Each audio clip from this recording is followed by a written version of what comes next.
안녕하세요. 저는 인생의 걸림돌들을 싹 다 제거해버리고 홀가분하게 자유를 누리며 살고 있는 30대 후반 여성입니다. 결혼이라는 제도에 대해 사람들의 의견이 많이 갈리곤 하잖아요. 어떤 사람은 너무 추천한다고 하고 또 어떤 사람은 절대 하지 말라고 하는 사람도 있고 저는 솔직히 후자입니다. 저는 지금까지 살면서 결혼이라는 것에 대한 환상이 없었어요. 왜냐하면 저희 부모님이 결혼에 대한 좋은 인식을 심겨준 일이 단 한순간도 없었거든요. 그래서 결혼에 대한 환상도 없었고 꿈도 없었고 뭐 큰 바람도 없었습니다. 하지만 그래도 내 인생의 끝까지 함께하면 좋겠다 싶은 사람이 생겨 결혼을 했지만 끝내 이 결혼 역시 저에겐 악몽만 심겨준 끔찍한 일이 되어버렸죠. 하지만 지금은 그 악몽들을 싹 다 제거하고 홀가분하게 지내고 있는 중이에요. 물론 눈에 넣어도 아깝지 않을 내 똥강아지 한 명과 말이죠. 지금부터 제가 도대체 어떤 결혼 생활을 하며 악몽 속에서 지내고 또 거기에서 탈출할 수 있었는지 들려드릴게요. 전 어렸을 때 부모님이 이혼을 하셨어요. 그때 제 나이가 7살이었습니다. 7살이면 그래도 순간순간의 기억들이 많이 나는 시절이잖아요. 저도 마찬가지입니다. 하지만 7살의 기억 중 좋았던 기억은 거의 없습니다. 온통 부모님이 싸우던 기억, 맨날 엉엉 울며 신세 한탄하는 엄마의 모습, 술에 쩔어 온 집안을 난장판으로 만드는 아빠의 모습 등 저에겐 죄다 이런 기억만이 어렸을 때의 기억으로 남아 있어요. 그나마 좋았던 기억들은 모두 할머니와 할아버지와 함께 했던 기억밖에 없죠. 전 엄마에게도 사랑받지 못했습니다. 엄마에겐 아빠와 한 결혼이 지옥 같은 거였기에 저 역시 짐덩이밖에 안 되는 존재였거든요. 그래서 항상 저희 엄만 저한테 이 소리를 자주 하셨답니다. 피는 못 속이는 거야. 절대 피는 못 속여. 넌 어쩜 그렇게 네 아빠랑 닮았니? 네 얼굴엔 내 얼굴은 하나도 없고 네 아빠만 있어. 왜 내가 너 같은 걸 낳아선 내 인생을 이렇게 망쳐놨을까? 너만 없었어도 내가 저 인간한테서 그냥 벗어날 수 있었을 텐데. 다 네가 망친 거야, 네가. 전 밥을 먹을 때마다 엄마 아빠가 싸울 때마다 그냥 가만히 있다가도 이 소리를 들어야 했습니다. 왜냐하면 저희 부모님은 제가 생기는 바람에 어쩔 수 없이 결혼을 하신 케이스였거든요. 그러니 엄마 입장에선 제가 미울 수밖에 없었죠. 그래서 아빠한테도 엄마한테도 사랑받지 못하는 전 늘 찬밥 신세였습니다. 그러다 결국 엄만 더는 참지 못하고 아빠 이혼을 해버리셨고 저 역시 아빠 손에 던져버리곤 떠나버리셨어요. 그 이후에 들려오는 소린 몇 년 뒤에 재혼을 했다고 하시더라고요. 그 사이 엄만 절 보고 싶다고 하거나 연락이라도 한번 해주신다거나 그런 건 전혀 없었어요. 엄마가 재혼했다는 이야기도 아빠가 어디서 건너서 듣고 와선 할머니 할아버지한테 짜증을 부리며 이야기하기에 알게 된 것이었고요. 그래서 저도 지금까지도 한 번도 엄마를 찾지 않았습니다. 그렇게 부모님이 이혼한 이후부턴 전 할머니 할아버지와 지냈어요. 아빠도 절 그 집에 던져놓고 나선 더 망나니처럼 지내더라고요. 아빠는 엄마보다도 더 했습니다. 결혼식도 안 하고 아니 혼인신고도 안 했으면서 제 엄마라며 데리고 온 여자만 해도 3명이었어요. 진짜 어린 나이였지만 아빠가 데리고 오는 여자들은 하나같이 죄다 이상한 여자들 뿐이었고요. 그때마다 할아버진 꼭 이런 소리를 해주셨죠. 선영아, 네 엄마야. 앞으론 엄마라고 불러. 어디서 엄마야 엄마는. 별 대도 않은 여자를 데리고 와선 내 손이 엄마라고 들먹여? 정신 차려 이놈아. 저 여잔 대체 어디서 또 데리고 온 거야? 아가씨, 도대체 왜 이러고 살아요? 아, 여기가 어디라고 따라 들어오냐고. 썩 나가. 둘 다 보고 싶지도 않으니까 썩 나가라고. 너도 우리 선영의 애비 될 자격이 없다. 부모가 됐으면 정신 차리고 똑바로 살 것이지. 아, 언제까지 이러고 살 거야 대체? 너 같은 놈은 우리 선영이 부모 될 자격도 없어. 선영인 이제부터 내 자식이야.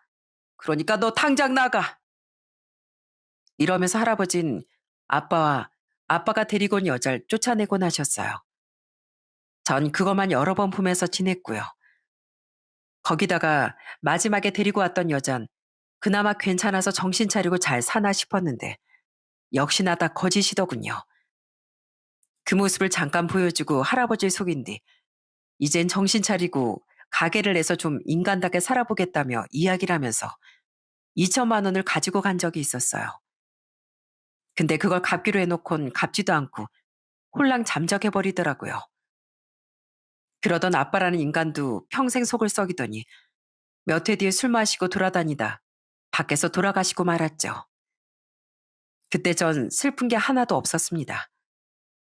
대신 아빠한테 돈을 다 뜯긴 할아버지의 모습을 보면서 전 그냥 대학 갈 돈도 없이 내 인생 내가 알아서 하면서 살아야겠구나 생각하고 있었어요. 그래서 제가 대학에 붙었을 때도 말도 안 하고 있었고요. 아니, 솔직히 가고 싶었지만 말도 못 하고 있었죠.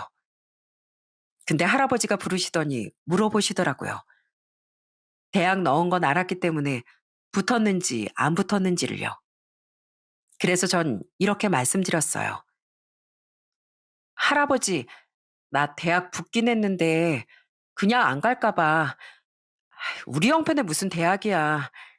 나 그냥 빨리 취업해서 돈이나 벌게요. 제가 이렇게 말했을 때 할아버진 알았다고만 하시고 그냥 넘어가셨어요.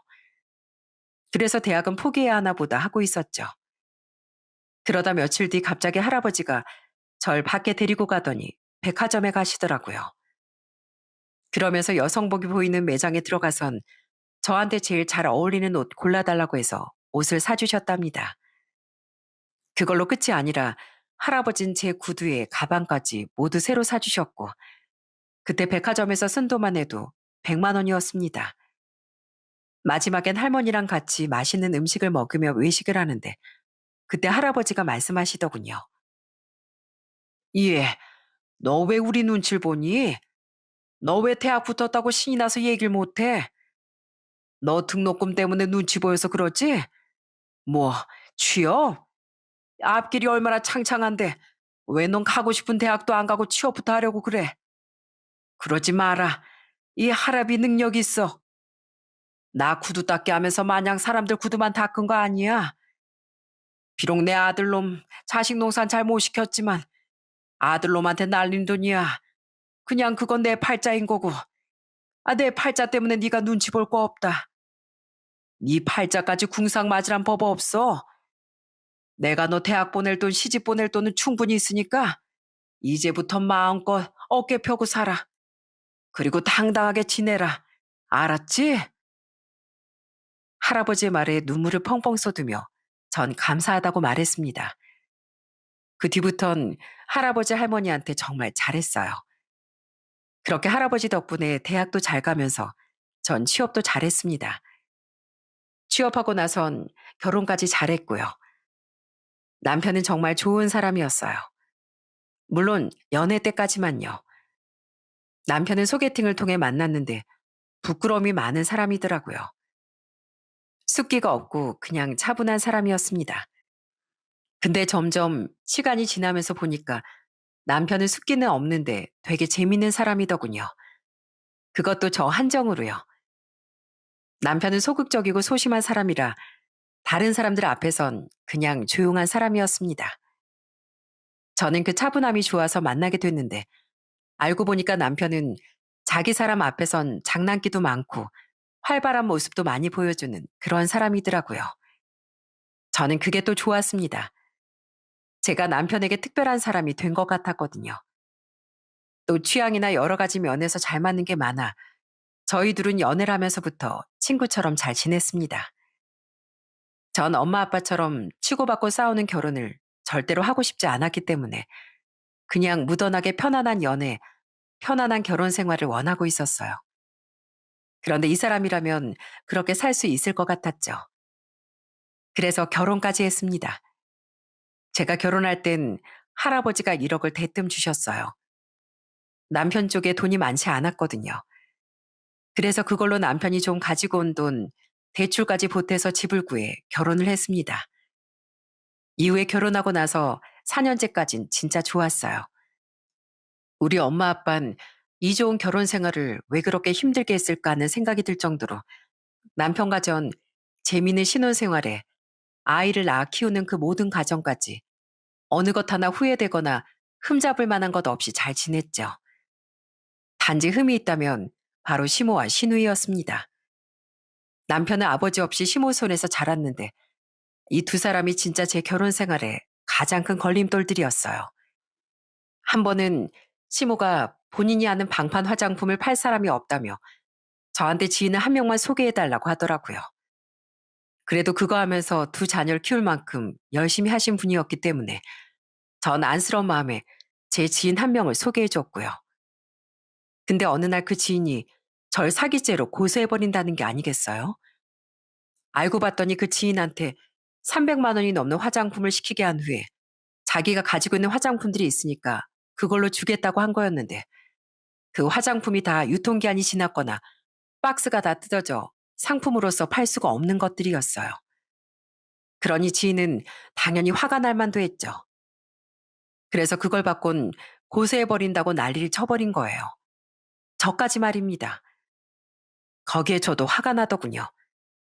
그래서 고소하라고 했어요. 그리고 난 모르는 일이니까 시모를 고소하든지 말든지 알아서 하라고요.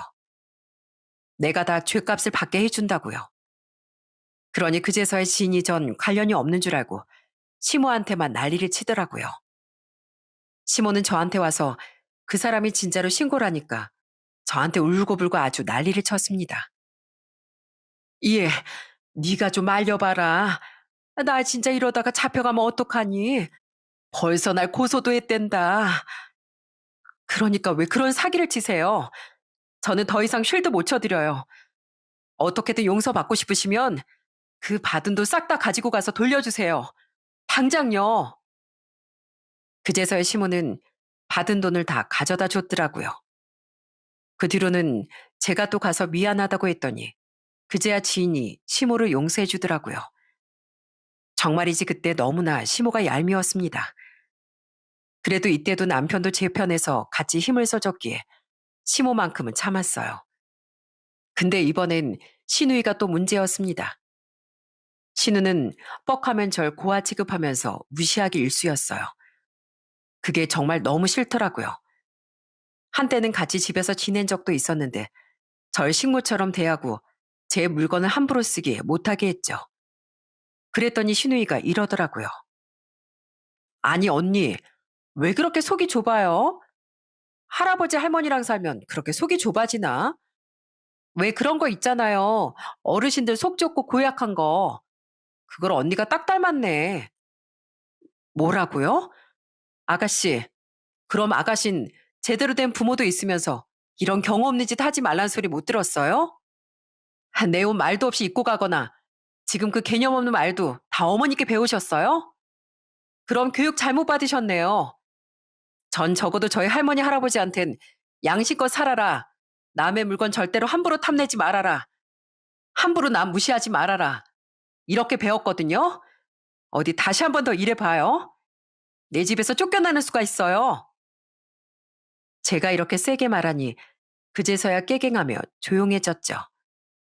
하지만 여전히 식모 취급은 계속해서 하길래 특단의 조치를 취했습니다. 아가씨, 여기 빨래 청소 안 할 거면 관리비, 월세, 가사도우미 비용 다 내놔요. 그거 안 내놓을 거면 제대로 사람 노릇 하던가. 아니다. 이제껏 아가씨라고 공짜로 봐줬더니 안 되겠네요. 앞으로 월세 생활비 꼬박꼬박 내놓으세요. 한 달에 40만 원씩 안 내놓으면 여기서 절대로 못 지낼 줄 아세요. 제가 강하게 나가니까 울며 겨자 먹기로 돈을 내놓은 신우는 결국 안 되겠는지 더 못 이기고 얼마 안 돼 직장도 그만두고 다시 시모가 있는 집으로 가버리더군요. 진짜 이 모녀 때문에 전 이렇게 늘 실랑이를 벌여야 했습니다. 그래도 남편 때문에 살만했습니다. 하지만 어느 날부터 남편도 소용없어지는 시기가 오기 시작하더군요. 남편이 변하기 시작한 건 결혼하고 나서 4년이 지난 시점부터였어요. 저는 저희 남편이 이렇게 변할 거라곤 생각조차 하지 못했어요. 왜냐하면 제가 알던 그 사람이 맞나 싶을 정도로 바뀌어 갔거든요. 남편은 공무원이라서 약간 박봉이었어요. 다들 아시겠지만 우리나라 공무원들 철밥통이라고 부르잖아요. 그렇게 안정되긴 했어도 월급이 그리 많지 않기 때문에 남편은 늘 그거에 대한 불만을 가지고 있었죠. 아무리 돈을 벌어도 본인이 쓰고 싶은 것 이상으로 벌어올 수 없었으니까요. 그래도 전 거기에 만족하며 살자고 했지만 남편은 만족할 줄을 몰랐죠. 그러더니 어느 날 이런 소리를 하더라고요. 여보, 나 주식을 좀 사볼까 해. 우리 부서 선배가 얼마 전에 주식을 하나 했는데 그게 좀 잘 되나 보더라고. 그래서 나한테도 추천을 해줬는데 그거 해볼 만한 것 같아. 여보, 그런 소리 하지 마. 주식은 무슨 주식이야. 그거에서 돈 번 사람보다 날린 사람이 더 많아. 그러니까 그냥 우리 분수에 맞게 벌어오는 돈 수준까지만 해서 살자. 그거 맞지. 아니, 근데 어차피 여기에다가 큰돈 투자하는 것도 아니고 그냥 일단 재미삼아 조그만 해본다는 거지 뭐. 아예 시작조차 하지 마. 그거에서 인생 말아먹은 사람이 어디 한둘이야? 주식은 안 돼. 절대로. 주식 도박하는 날엔 자기랑 나랑 끝이야, 진짜. 남편이 주식 얘기를 꺼내는 순간 전 너무 기분이 안 좋았어요. 우리나라에 주식 투자하는 사람만 수백만 명이라고 하는데 그래도 우리 가족만큼은 그 계열에 안 들어갈 줄 알았거든요. 근데 남편이 갑자기 주식 얘기를 꺼내니 제가 얼마나 황당했겠어요. 안 그래도 미운 시댁 때문에 남편까지 한 번씩 미워지는 마당에 주식까지 한다고 하니까 전 이것만큼은 절대 용납해 줄 수 없었죠. 그래도 다행히 남편은 제가 말리니까 주식을 하지 않는 듯 하더라고요. 아니, 그래 보였죠. 근데 그게 아니었어요. 제가 완전히 속은 거였답니다. 남편은 저 몰래 이미 주식을 하고 있었던 거였어요. 그것도 정말 우연히 알게 된 건데 어느 날 남편이 화장실에서 볼일을 보고 있는데 핸드폰을 두고 화장실을 갔다며 제게 좀 가져다 달라고 하더라고요. 저희 남편은 큰일을 볼 때마다 화장실에 가서 핸드폰을 보는 버릇이 있었는데 이것 때문에 저한테 휴대폰을 좀 가져다 달라고 한 거였죠. 저는 알겠다고 하곤 가져다 주려고 하는데 그 순간 핸드폰에서 알림이 하나 뜨더라고요. 누군가에게 온 메시지였는데 그건 바로 주식과 관련된 내용이었어요. 그때 내용이 이런 거였답니다.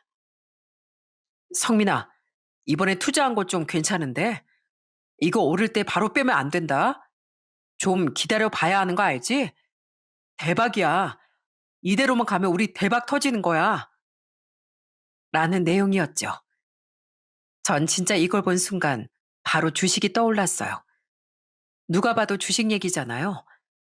남편은 평소에 핸드폰 잠금을 해놓지 않기 때문에 전 바로 핸드폰을 뒤져서 봤죠.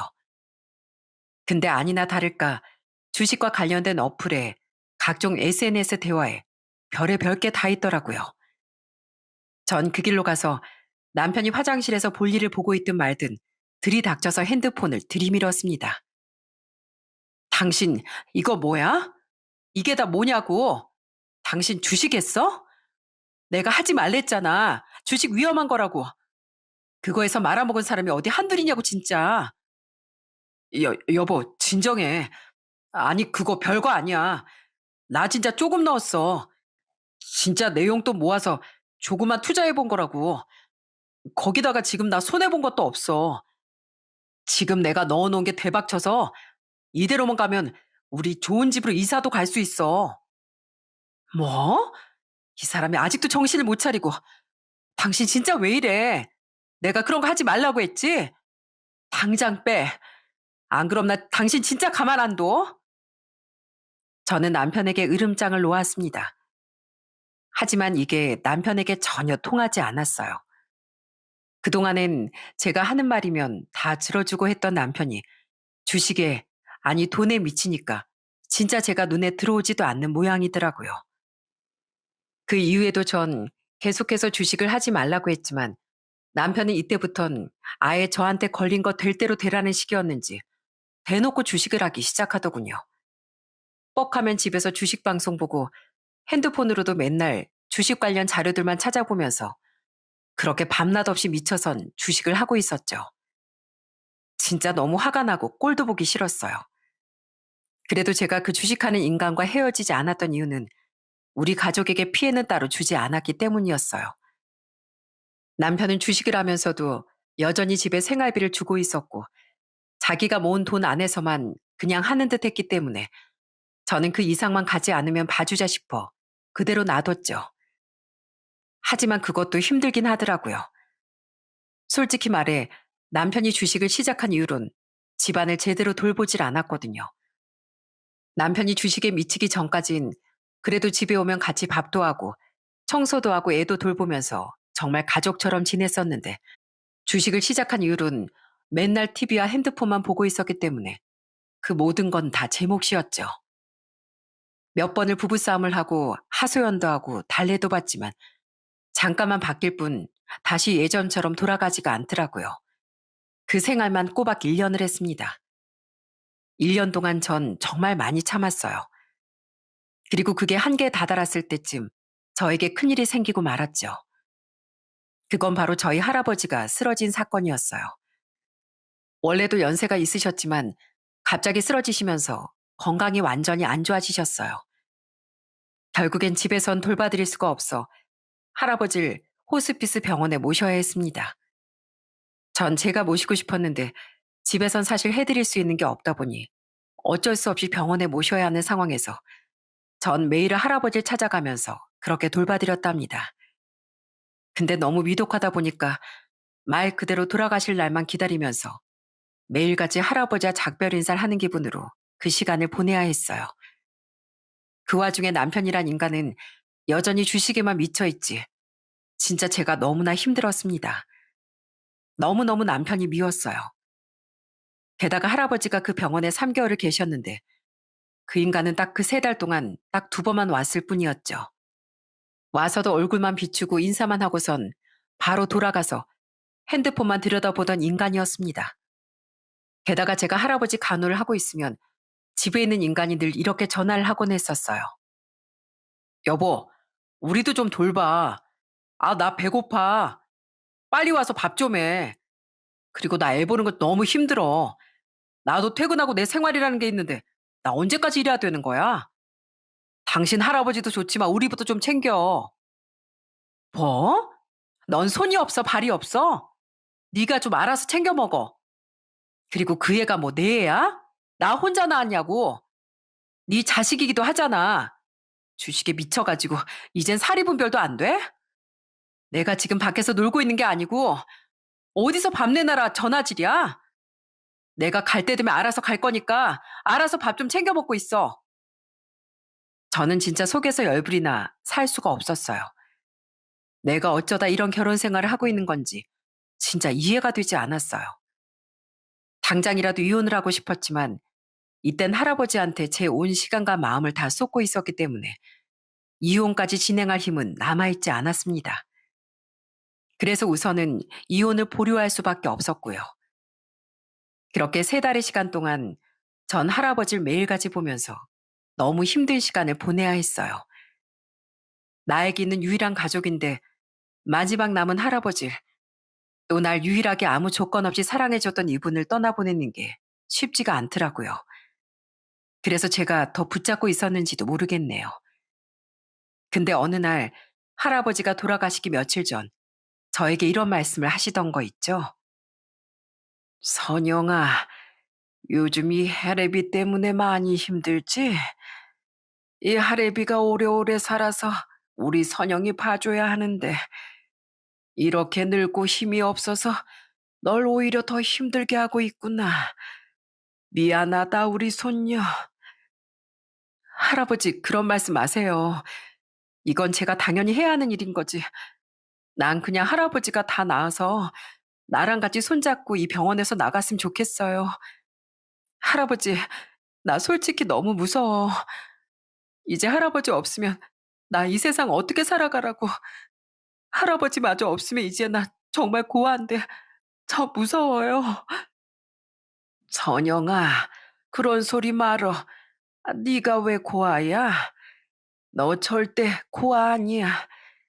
그런 생각하면서 살지 말어. 살면서 너무 힘들걸라. 이 할아버지를 생각해. 그리고 네 할머니를 생각하고 이 할아버지가 말해줬지 항상 다 괜찮다고. 네가 뭘 해도 괜찮다고. 네가 무슨 잘못을 하든 이 할아버지랑 할머니 널 사랑한다고.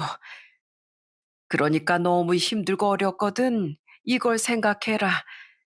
널 사랑하는 이 할아버지가 있다고. 지금도 할아버지 네가 너무 사랑스럽고 아깝다. 너무너무 아까워. 더 좋은 놈한테 시집 보내놓고 갔어야 하는 건데 그러질 못해서 더 안타까워. 이 해레비가 미안하다. 눈에 넣어도 안 아플 내 새끼. 내가 널 이렇게 놓고 가야 한다니. 그래도 우리 선영이 너무 힘들어하지 마라. 네 자식 보면서 또 살아내라. 알았지? 할아버지, 알았어요. 할아버지 덕분에 내가 진짜 이만큼 잘 클 수 있었어요. 결혼도 하고 애도 낳고. 아마 할아버지 할머니 아니었으면 난 평생 세상 원망만 하면서 살았을 거예요. 근데 두 분 덕분에, 할아버지 덕분에 내가 우리 애도 사랑해 줄 줄 알고 세상도 잘 바라보면서 살 수 있었어요. 감사해요. 그리고 사랑해요, 할아버지. 나도, 나도 사랑한다, 우리 손녀딸. 봐도 봐도 아까운 우리 손녀. 이렇게 아까운 우리 손녀. 내가 좀 더 오래 살아야 하는데, 더 오래 살아야 하는데. 할아버진 이 말씀을 하시면서 정말 엉엉 우셨습니다. 그 힘없는 분이 정말 엉엉 우셨어요. 그래도 이때는 할아버지가 조금 기운이 돌아왔었기 때문에 말씀을 그나마 좀 하실 수 있었죠. 하지만 그 뒤로 정말 며칠 뒤 갑자기 또 병세가 악화되면서 마음의 준비를 하라는 의사의 말이 떨어진 그날에 바로 돌아가셨습니다. 정말 전 세상이 무너지는 것 같았어요. 할아버지가 없는 삶은 늘 저에겐 막연한 삶이었는데 정말로 하늘 아래 저 혼자 남겨진 것만 같았어요. 그래도 할아버진 잘 보내드려 했기 때문에 저는 남편에게 가서 말했죠. 여보, 우리 집엔 나밖에 없는 거 알지? 나 우리 할아버지 정말 잘 보내드리고 싶어. 그래서 말인데 당신이 상주 좀 해줘. 전 이렇게 말하는 게 어렵지 않았어요. 왜냐하면 당연히 남편이 상주 노릇을 해줄 줄 알았거든요. 근데 이 인간이 뭘 하는 줄 아세요? 뭐? 상주를 하라고? 아이, 난 그런 건 좀 부담스러운데. 아, 그리고 솔직히 말해서 할아버지가 뭐 나한텐 해주신 것도 없었잖아. 늘 당신 할아버지기나 했지. 뭐 돌아가셨다고 해서 유산을 물려주기로 했어. 아니 뭐 잘해주시기로 했어. 이렇게 몸 하나 딸랑 놓고 떠나신 것밖에 없잖아. 그 처리도 다 우리가 해야 하는 건데. 미안한데 상주까진 좀 힘들겠다. 당신이 해. 당신이 유일한 손녀이자 자식이잖아. 당신 진짜 너무하다. 우리 할아버지가 당신한테 해준 게 왜 없어? 이 집 들어올 때 우리 할아버지 돈 1억 없었으면 들어올 수나 있었어? 당신 이 집 할 때 얼마나 보탰어? 공무원 핑계 대면서 돈 모을 틈도 없었다고. 시댁에도 돈 모아둔 거 없었다면서 꼴랑 5천 가지고 와선 나머진 다 대출 받았잖아. 당신 진짜 이기적이다, 이기적이야. 그래, 하지 마. 나도 당신 같은 인간한테 상주 맡기고 싶지 않아. 진짜 화딱지도 나고 서운하기도 하면서 온갖 감정이 다 들더라고요. 그리고 이 인간관 정말 여기까지가 끝이구나 하는 생각이 들었고요. 이 사람은 다시 예전에 내가 알던 사람으로 돌아올 수 있는 사람이 아니었어요. 솔직히 한켠에선 기대감도 있었어요. 다시 돌아오리라는 기대감이 남아 있었죠. 그래도 그전까지 남편은 저에게 너무 좋은 사람이었거든요. 하지만 그 기대는 다 헛된 기대였다는 걸 깨닫게 되었죠. 그런데 이때도 이 인간은 장래 내내 그래도 장례식장인 있었지만 하는 짓이 아주 꼴보기가 싫었어요. 구석에 앉아서 하루 종일 주식 차트만 들여다보고 있었거든요. 하루는 시모와 신우도 와선 좀처럼 안 가길래 좀 도와주려는 건가 싶었는데 도와주긴요. 와선 공짜 술 먹는다고 좋아하면서 하루 온종일 술판만 버리고 있더라고요. 그러면서 또 한 번 제 속을 뒤집어 놨습니다. 예, 여긴 어쩜 오는 사람들이 별로 없니? 하긴 이제 노인네들도 다 힘 빠져서 오기 힘들겠구나. 아이, 그래도 그렇지 참. 그동안 살아온 세월이 허망하다 허망해. 뭐 넌 장래 힘들게 할 것도 없이 심플하니 좋네.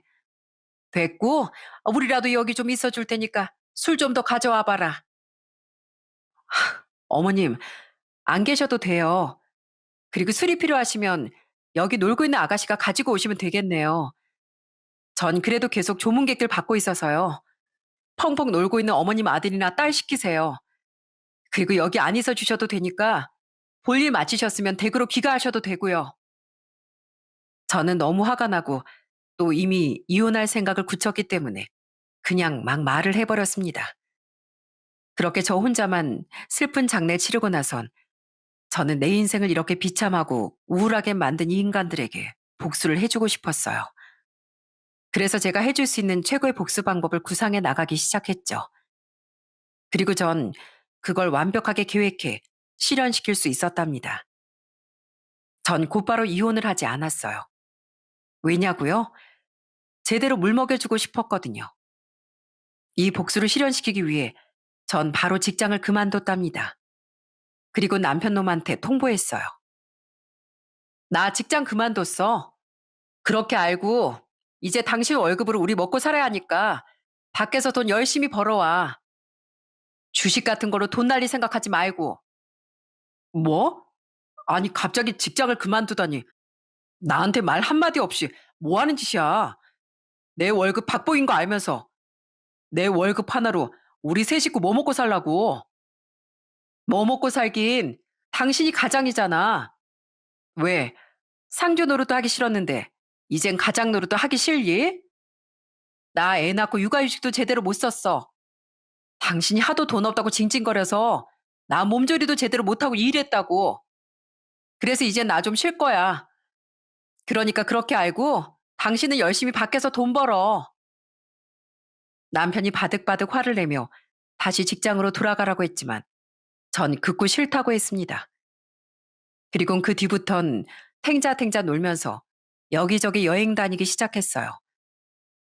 솔직히 전 대학교 졸업 후에 바로 취업하면서 그 흔한 여행 한번 제대로 못 가보고 일만 해왔기 때문에 제 시간이 필요했거든요. 그래서 그동안 못했던 여행 마음껏 하면서 지냈답니다. 쇼핑도 했고요. 내가 가지고 싶은 명품도 하나 사보고 옷도 사면서 그동안 돈 아끼느라 못 해봤던 거 실컷 해봤죠. 역시나 그 꼴을 보면서 남편이 이러더라고요. 진짜, 아니, 당신 요즘 왜 이래? 미쳤어? 미쳤냐고? 아님 바람났냐? 너 요즘 남자 생겼어? 뭐? 미친 건 당신이지. 주식에 미쳐가지고 가족이고 뭐고 다 팽개쳐 놓고선 그런 사람이 할 소리는 아닌 것 같은데. 난 이제라도 내 인생 즐기면서 사는 거야. 그러니까 냅둬. 너도 주식할 때 나한테 상의한 적 없고 애 내팽개치고 주식만 챙겨봤잖아. 나도 그러는 것뿐이야. 적어도 난 애는 안 버려. 같이 갈 수 있으면 내가 데리고 가고 정 혼자 가야 하는 곳이면 알아서 다 맡기고 가고 있는데 당신이 왜 난리야? 너 어쩌다 애 보는 거? 그거 가지고 유세 떨 생각이면 집어치워. 당신 그럴 자격 없으니까. 저는 속 시원히 이야기를 했습니다. 그 이후에도 전 여전히 한량처럼 지냈어요. 집 청소도 안 하고 애만 돌보고 여기저기 놀러 다녔죠. 그랬더니 남편 놈이 아주 미치려고 하더라고요. 미치라고 했습니다. 그게 제 전략이었거든요. 근데 어느 날은 남편은 제가 자기 뜻대로 안 되니까 시모한테 잃은 것 같더라고요. 어느 날 시모가 집까지 찾아와선 집 꼬라질 보더니 한 소리를 하던 거 있죠? 이해. 너 지금 뭐 하는 짓이야? 너 일도 그만뒀다며? 너 진짜 막 나가자는 거니? 완전히 혼자가 되니까 눈에 뵈는 게 없어? 너 정신 차려. 너 내 아들 없으면 이 천하에 완전 고아되는 건데 혼자 살고 싶어서 작정했니? 작정했어?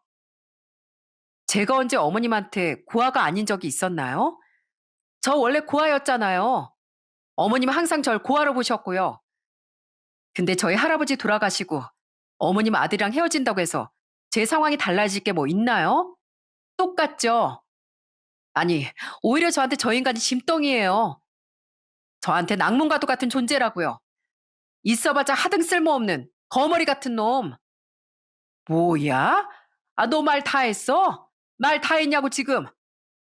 네, 다 했어요. 그동안 제가 어머님한테 시달렸던 거, 아가씨한테 또 저 인간한테 시달렸던 거, 이젠 다 지긋지긋해요. 정말 끔찍하게도 싫다고요. 그래? 아이, 그럼 갈라서라. 갈라서. 어머님 지금 그 말 후회 안 하시죠? 뭐? 아니, 내가 왜 후회하니? 그나마 너랑 결혼시킨 거, 네 직장 좋고, 또 결혼할 때 1억은 들고 오길래 지 몫은 지가 하겠구나 싶어서 결혼시킨 거지. 이제 뭐 너 볼 거 있니?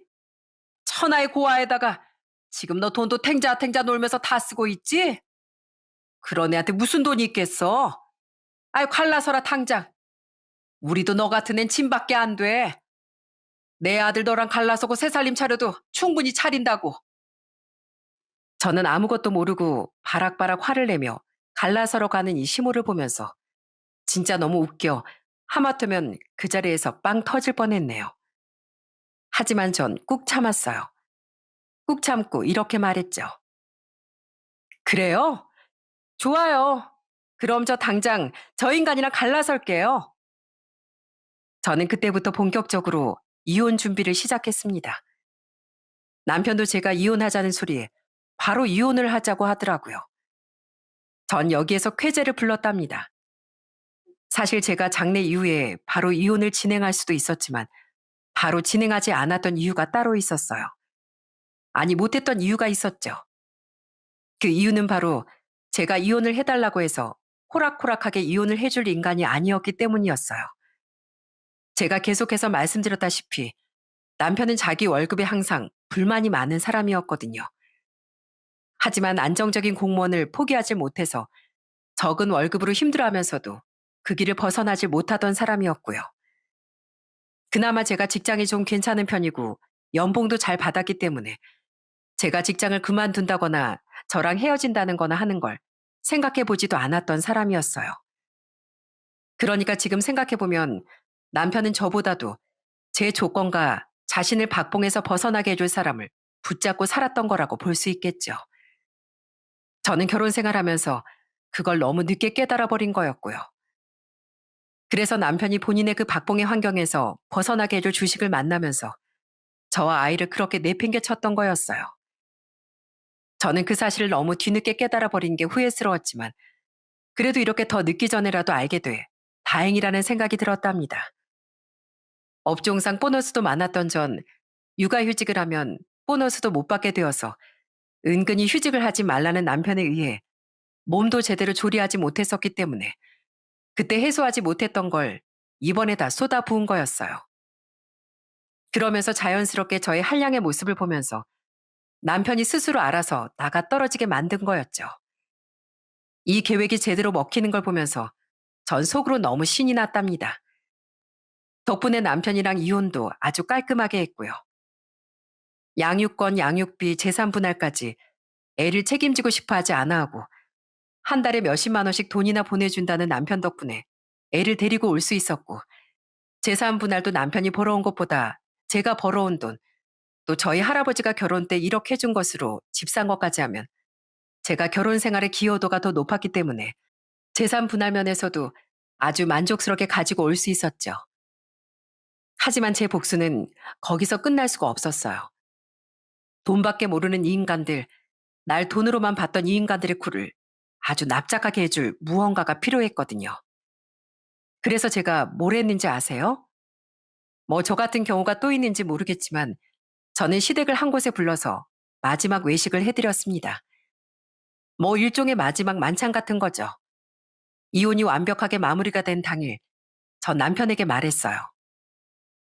우리 지긋지긋한 결혼 생활도 드디어 끝인데 밥이나 한번 먹자. 내가 오늘 아니면 또 언제 가족이란 이름으로 밥 먹을 수 있겠어? 내가 살 테니까 어머님이랑 아가씨 모시고 내가 보내주는 주소로 와. 여기서 밥 한 끼 먹고 진짜 깔끔하게 헤어지자. 참나. 재산보다 좀 많이 가져갔다고 유세는. 야, 너 자만하지 마. 너 지금처럼 직장 생활 안 하고 여행이나 다니면서 살잖아. 그럼 바로 네 인생 쪽박 나는 거야. 제발 좀 애를 생각해라, 이 철없는 여편네야. 뭐 밥은 네가 산다니까 내가 간다만 그렇게 인생 허비하면서 살지 마라. 남편이란 인간은 끝까지 절 조롱하더라고요. 하지만 전 그것도 전혀 개의치 않았어요. 오히려 속으로 웃길 뿐이었죠. 그래도 밥은 또 얻어먹고 싶었는지 시모랑 아가씨랑 해서 데리고 왔더라고요. 저는 나름 괜찮은 고깃집에서 고기를 시켜주곤 마음껏 먹였어요. 왜냐하면 마지막에 열심히 배합할 그들이 불쌍했거든요. 그리곤 그들의 배가 한참 부를 때쯤 저는 그 식당 종업원에게 말했습니다. 여기요. 죄송한데 사장님 좀 불러주시겠어요?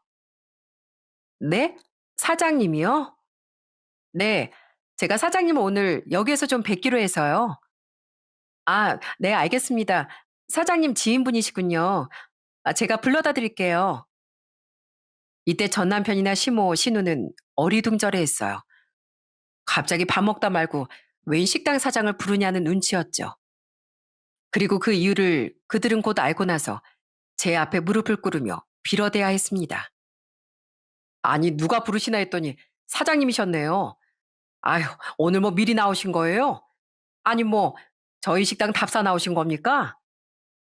아휴, 답사라뇨. 이미 여기에서 오래 장사 잘하고 계시는 거 알고 있었는데요. 그냥 사장님 고기 맛 좀 한번 보고 싶었을 뿐이에요. 사장님, 고기가 너무 맛있네요. 여기 계시는 이분들도 다 너무 맛있게 먹었어요. 아유, 다행이네요. 어떻게, 재계약은 그럼 여기서 하실 건가요? 따로 자리 만들어 놓긴 했는데. 아, 아니요. 그 자리로 가서 해야죠. 여긴 그냥 와서 얼굴 뵙고 인사드리려고 잠시 오시라고 한 거였어요. 제가 직접 가면 또 영업하시는데 방해되시잖아요. 아이고 참. 우리 먼저 사장님도 그러시더니 우리 손녀 사장님도 배려심이 참 넘치시네. 오늘 고긴 그냥 드시고 가세요. 제가 재계약 기념으로 사드릴 테니까요. 네? 아유, 아니에요. 이렇게 맛있는 고기를 어떻게 공짜로 먹나요? 아유, 괜찮습니다. 괜찮아요. 아, 그 좋은 조건으로 다시 재계약을 해주신다는데 오히려 제가 다 감사하죠. 아, 여긴 우리 사장님 가족들 되시나 보네. 아이고, 좋으시겠습니다. 훌륭한 할아버지 덕분에 이렇게 이른 나이 건물주 된 아내분을 두고 우리 남편분 복 받았네요. 복 받았어. 이 건물 아주 인기가 좋아요. 그래서 공실되는 날이 없다니까요. 부럽습니다. 아주 부러워요. 가게 사장님이 뜬금없이 하는 소리에 저 빼고 나머지 사람들은 다 놀라 자빠지려고 했어요. 그리고 믿을 수가 없다는 눈치였죠. 여러분도 혹시 그러신가요? 여기에서 이제 제 비밀 하나를 말씀드릴게요. 네, 사실 전 건물주였습니다. 처음부터 건물주였냐고요? 아니요. 절대로 처음부터 건물주는 아니었죠. 전 할아버지가 돌아가시기 직전에 건물주가 되었답니다. 사실 저희 할아버지한텐 2층짜리 건물이 하나 있었어요. 비록 그리 좋은 건물은 아니었지만 그래도 나름 서울에 있었고 이 동네에서도 유동인구가 많은 자리에 위치하고 있어서 인기가 많은 알짜배기 건물이었죠. 저희 할아버지가 생전에 구두 닦기를 하면서 평생 일궈온 돈으로 아주 옛날에 이 건물을 사놓고 지금까지 갖고 있으셨던 거였어요. 거기다 지금 시가로 거의 20억이 다 돼가는 건물이었죠. 그걸 돌아가시기 전에 저에게 물려주신 거였고요. 하지만 전 이 사실을 입을 꾹 닫고 아무에게도 알리지 않고 있었어요. 이 인간들한테 이야기했다간 곧바로 저에게 찰거머리처럼 들러붙을 것을 잘 알고 있었거든요. 그래서 그렇게 저만의 계획을 세워 이혼을 하려고 했던 거였습니다. 이제야 제가 했던 행동들이 좀 이해가 되시나요? 전 단순히 이혼만 하기 위해서가 아니었어요. 저희 할아버지가 주신 이 소중한 건물을 어떻게든 잘 지켜내기 위해서였죠. 역시나 제 예상대로 모든 사실을 다 알게 된 세 사람은 난리가 났습니다. 여보, 무슨 소리야? 건물주라니? 당신이 여기 건물주라고? 어? 잘 들었네. 여기 내 건물이야. 우리 할아버지가 나한테 남겨준 내 건물. 말도 안 돼. 이런 걸 말 안 하는 게 어딨어. 이 이혼은 무효야. 무효라고. 어차피 이거 가지고 재산 분할했어도 당신은 기여도 하나도 인정 안 돼. 지금 있는 재산들도 기여도 인정도 못 받고 나한테 훨씬 많이 넘겨준 주제. 무슨 말도 안 되는 소리를 하고 있어? 다 필요 없고 나한테 뭐라고 했지? 이대로 살다간 내 인생 말아먹는다고? 어쩌니? 그럴 일은 절대 없을 것 같은데? 그러니까 이 미련한 인간아. 투자할 때를 제대로 알아보고 투자를 했었어야지. 당신은 그렇게 영원히 잡히지도 않는 희망 바라보면서 주식에나 인생 쏟으세요. 저는 이제 이 건물주로서 건물 관리하면서 떵떵거리면서 살 테니까. 예. 우리 다시 한번 생각해 보자. 이거 말이 안 되는 거야. 너 이거 사기다. 어? 엄연히 사기라고. 사기요? 이게 사기라고요? 아니, 어째서 이게 사기죠? 나 돈 없고 힘 없어지니까 바로 갈라서러 간 사람이 할 소린가요? 어디 고소하고 싶으면 해봐요. 나도 가만히 있지 않을 테니까. 여보, 내가 미안해. 어? 내가 다 잘못했어. 아니, 당신 이런 게 있는 줄 알았으면 내가 상주도 다 하고 할아버지도 마지막까지 잘 모셨지. 근데 난 진짜 하나도 몰랐잖아. 왜 그동안 말을 안 했어? 아니다. 그냥 내가 다 못나서 그런 거야. 그러니까 여보, 우리 이혼 다시 한번 생각해보자. 지금이라도 취소해보자고. 아니, 취소가 안 되면 우리 다시 합치자. 어? 내가 당신 평생 여왕님처럼 떠받들고 살게. 아니, 필요 없어. 차라리 당신한테 상주를 안 맡긴 게 너무 잘한 일이었어. 우리 할아버지가 얼마나 부끄러웠겠어? 당신 같은 놈을 상주로 받고 있으면. 난 돈 보고 날 여왕처럼 떠받드는 인간 필요 없어. 아니, 오히려 꼴도 보기 싫어. 그러니까 이제 진짜 남남된 거 우리 영원히 보지 말자. 이제 좀 나가. 내 건물에서. 이들은 엉엉 울면서 제게 빌어댔지만 전 완벽하게 무시했습니다. 그리고 내 건물에서 싹 다 내보내버렸어요. 그렇게 완전히 이들과 인연을 끊어내버렸죠. 이후에 이 사람들은 제가 이 건물이 있다는 걸 말하지 않은 것에 대해 어떠한 것도 걸지 못했습니다. 왜냐면 여기서 뭘 더해봤자 저한테 10원 한 장도 가지고 갈 수 없다는 걸 너무나 잘 알고 있었거든요. 이번에 가지고 간 그 재산들도 제가 좀 양보해서 그것만큼이나 가지고 간 거지. 안 그랬으면 이 인간은 거의 몸만 나가도 할 말이 없는 사람이었어요. 그렇게 전 홀가분하게 혼자가 되었답니다. 진짜 길고 긴 시간이었지만 짐덩이들에게서 벗어나니 그렇게 행복할 수가 없더라고요. 지금은 전 건물 관리하면서 애 보며 혼자서 잘 지내고 있어요. 아직 혼자 애만 붙들고 살아가야 할 삶이 좀 무섭기도 하고 두렵기도 하지만 그래도 아직까진 씩씩하게 잘 지내고 있는 중이랍니다. 집은 원래는 서울에서 지냈었지만 이젠 좀 한적한 곳에서 아이와 조용히 살고 싶어서 경기도로 이사를 했어요. 근데 여긴 아직까진 좀 사람 냄새가 나는 곳이라 그런지 동네 분들이 다 좋으시더라고요. 덕분에 저희 아이도 잘 크고 있는 중이고요. 한 번씩 제가 바쁘면 동네에 맡기고 일을 보기도 하고 있어요. 그만큼 좋은 곳으로 이사와 잘 지내고 있답니다. 뭐 전 남편이란 인간은 보니까 저와 이혼하고 나선 주식에 더 미쳐가지고선 저 같은 한 방을 노리겠다며 대출까지 받아서 빚에 허덕이며 지내고 있는 것 같아요. 알고 봤더니 저 몰래 자기 엄마랑 동생 이름으로 해서 빚까지 져놨더라고요. 그것 때문에 그 세 사람 사이도 아주 원수가 된 것 같고요. 이건 신우이가 한번 저한테 자기 오빠 때문에 못 살겠다고 제발 다시 합쳐달라는 전화를 한 번 주면서 알게 된 사실이었네요. 뭐 전 당연히 무시했지만요. 여러분, 사람이 꼭 죽으라는 법은 없는 것 같습니다.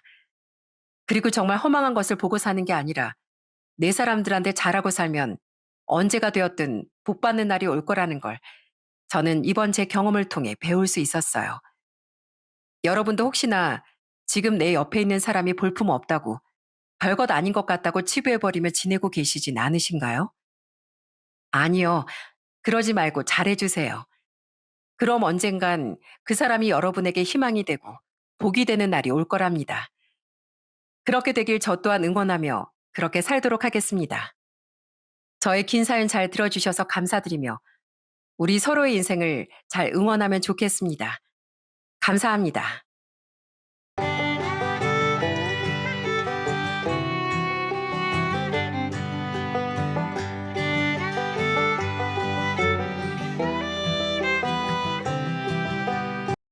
안녕하세요. 악한 끝은 없어도 선한 끝은 있다고 믿는 40대 여자입니다. 저는 인생의 진짜 가치는 결국 돈이 아니라 마음에 있다고 생각해요. 이건 저희 부모님께서 늘 강조하시던 말씀이기도 했고, 저 역시 살아오며 누군가의 선한 마음에 도움을 받아본 경험이 있기 때문이죠. 반대로 마음을 굳게 쓰지 못하는 사람은 어디서든 결국 외면받고 마는 것이라는 사실도 직접 겪으면서 배웠는데요.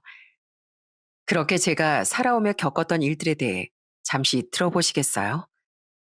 저희 아빠는 정말 좋은 분이었습니다.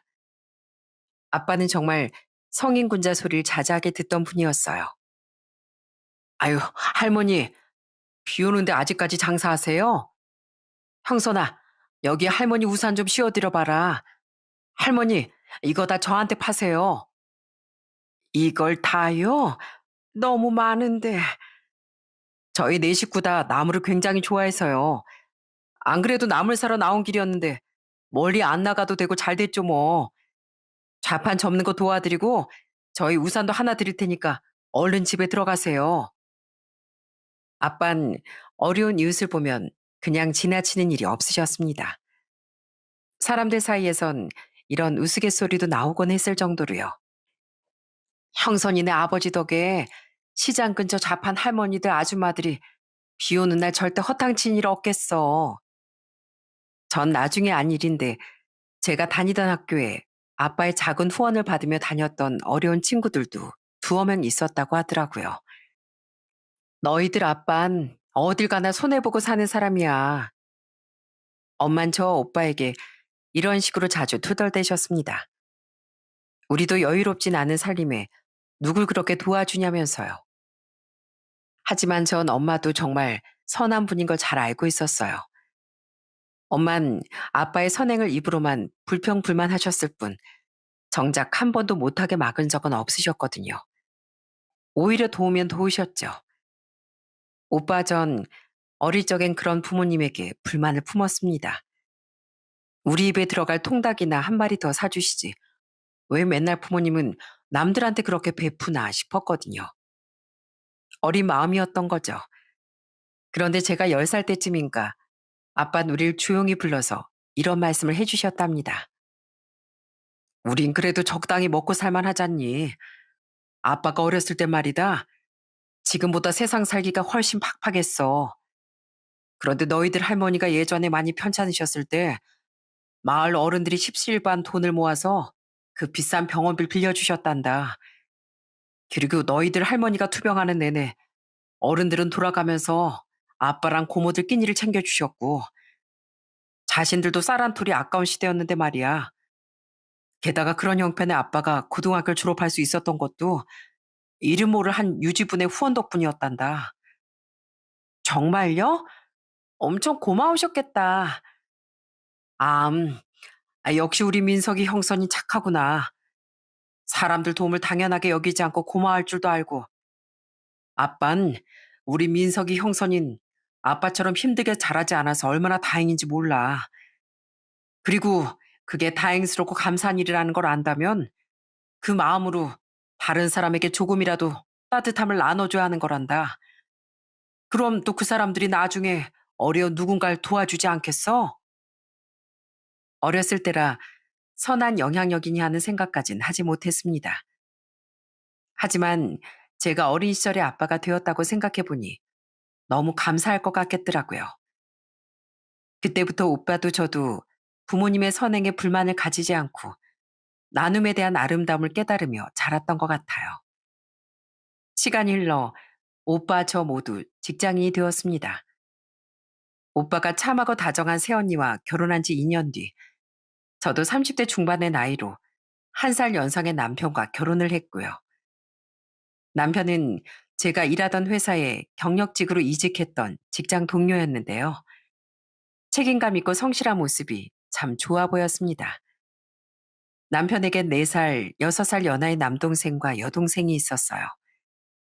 남편 삼남매는 참 보기 좋은 우애 깊은 형제 사이였죠. 특히 남편은 같은 남자 형제인 시동생과 정말 우애가 두터웠어요. 동진인 우리 부모님이랑 내 자랑거리야. 어렸을 때부터 수제 소리도 많이 듣고 자랐어. 시동생은 명문대를 나온 뒤 대기업에 다니고 있었습니다. 사람이 참 똑똑하고 눈빛도 맑은 사람이었고 제게도 우리 형수님이 최고다며 정말 잘해주곤 했었죠. 제가 머리만 형제들 사이에서 좀 좋았던 거지 인품은 형하고 막내만 못하죠. 근데 형수님을 처음 뵀을 때 딱 느낌이 왔다니까요. 아, 이분은 우리 형의 천생 배필이다 하고요. 형처럼 너무 선하고 좋은 분 같았거든요. 근데 새언니, 큰일이에요. 우리 작은 오빠 새언니 보고 너무 눈이 높아져서 결혼 못하는 거 아닐까요? 어머, 아가씨, 아이, 그거 우리끼리 있을 때나 농담으로 하는 거지. 절대 밖에서 그런 말 하시면 안 돼요. 사람들이 제가 뭐라도 되는 사람인 줄 오해할 거란 말이에요. 진심인데? 새언니처럼 좋은 사람이 어딨어요. 착하지, 오빠랑 저희 부모님한테 잘해주지, 싹싹하고 상냥하지. 그 정도면 우리 큰오빠가 완전 복권 당첨이라도 된 거랑 똑같죠. 신우인 직장 때문에 타 지방에 나가 살고 있었는데요. 가끔 시댁에서 만날 때마다 제게 정말 잘해주었어요. 시동생도 시누이도 평범하기 그지없던 절 멋진 사람이다, 좋은 사람이다 하도 추켜 세워주니 가끔은 제가 민망하기도 했답니다. 그래도 이 고마운 사람들을 위해 더 좋은 사람이 되어야겠다는 마음이 들었었죠. 이렇게 착한 삼남매를 키워주신 시부모님도 당연히 정말 좋은 분들이었고요. 시아버진 굉장히 온화하고 상냥한 분이었어요. 남편이 말하길 시아버지가 언성을 높이시는 모습을 한 번도 보지 못했다고 하더라고요. 아버진 야단치실 때도 점잖게 조목조목 타이르는 편이셨어.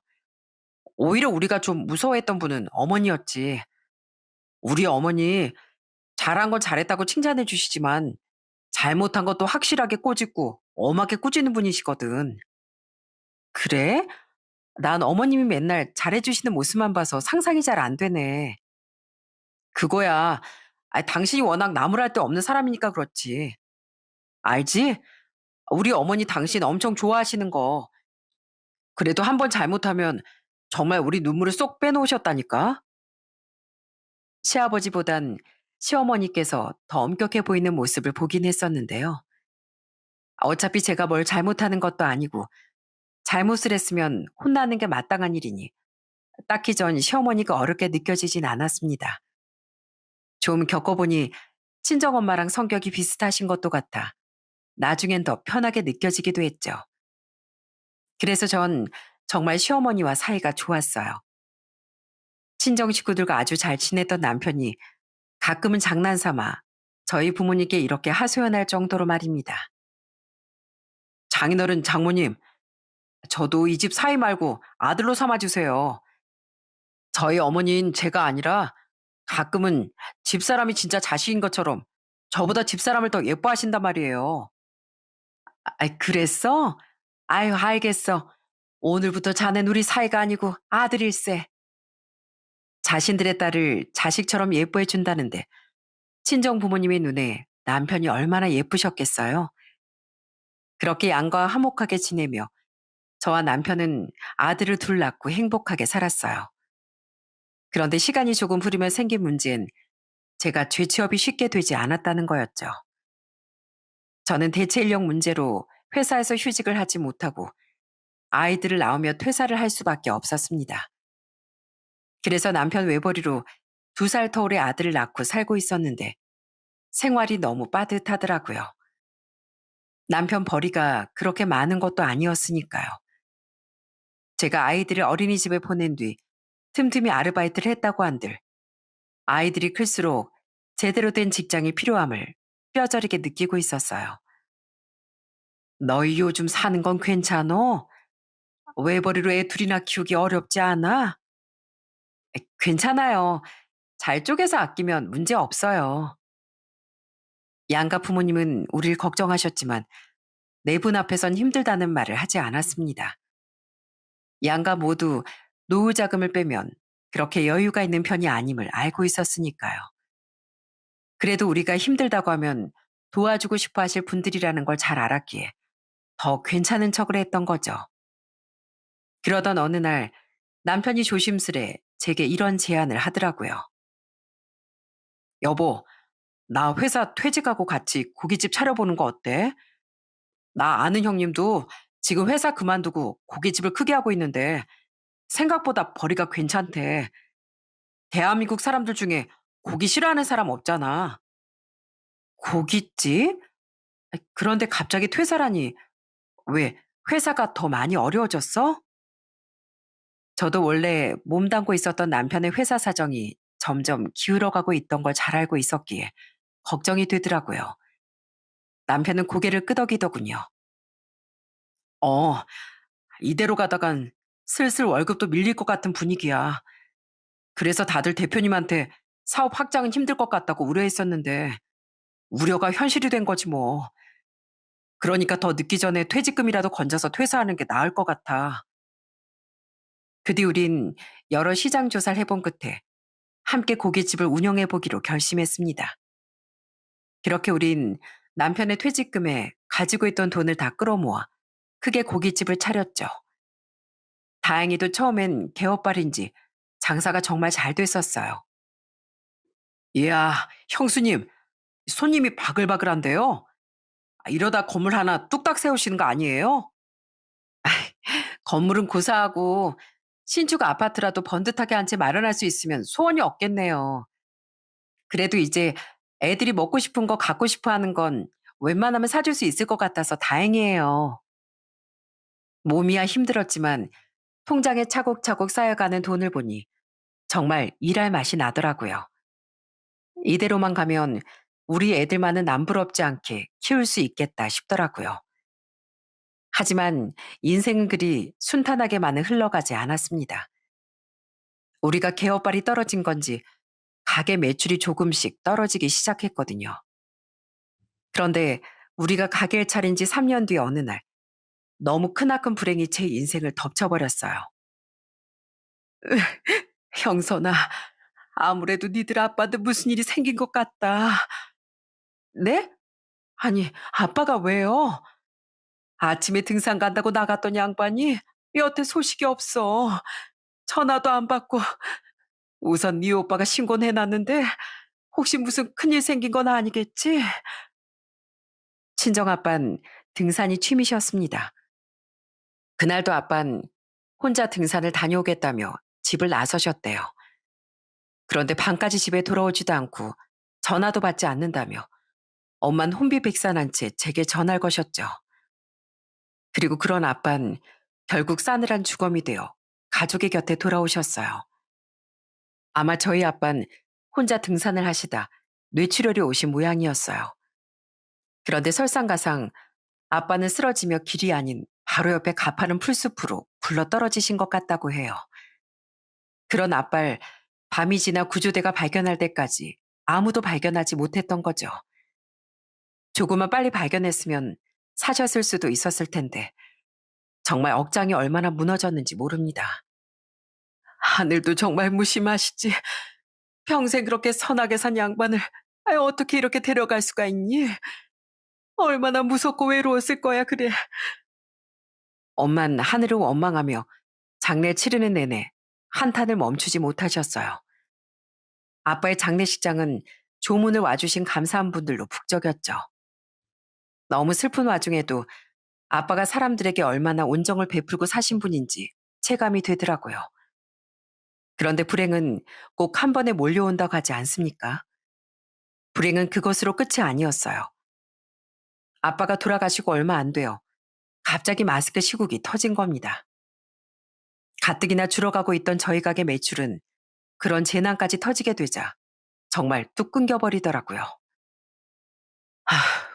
우리 이제 어떡하지? 당장 둘째도 내년에 학교 가야 되는데. 괜찮아, 여보. 하늘이 무너져도 솟아날 구멍은 있다고 하잖아. 세상에 뭔들 우리가 돈 벌 자리 하나 없을까? 우리 아직 두 손 두 발 다 멀쩡하잖아. 아직 젊은 나이고 뭐든 해서 빚도 다 갚고 다시 시작하면 돼. 결국 가게는 1년을 채 못 버티고 망해버렸어요. 남은 건 빚뿐이었고 당장 주저앉아 펑펑 울고 싶었죠.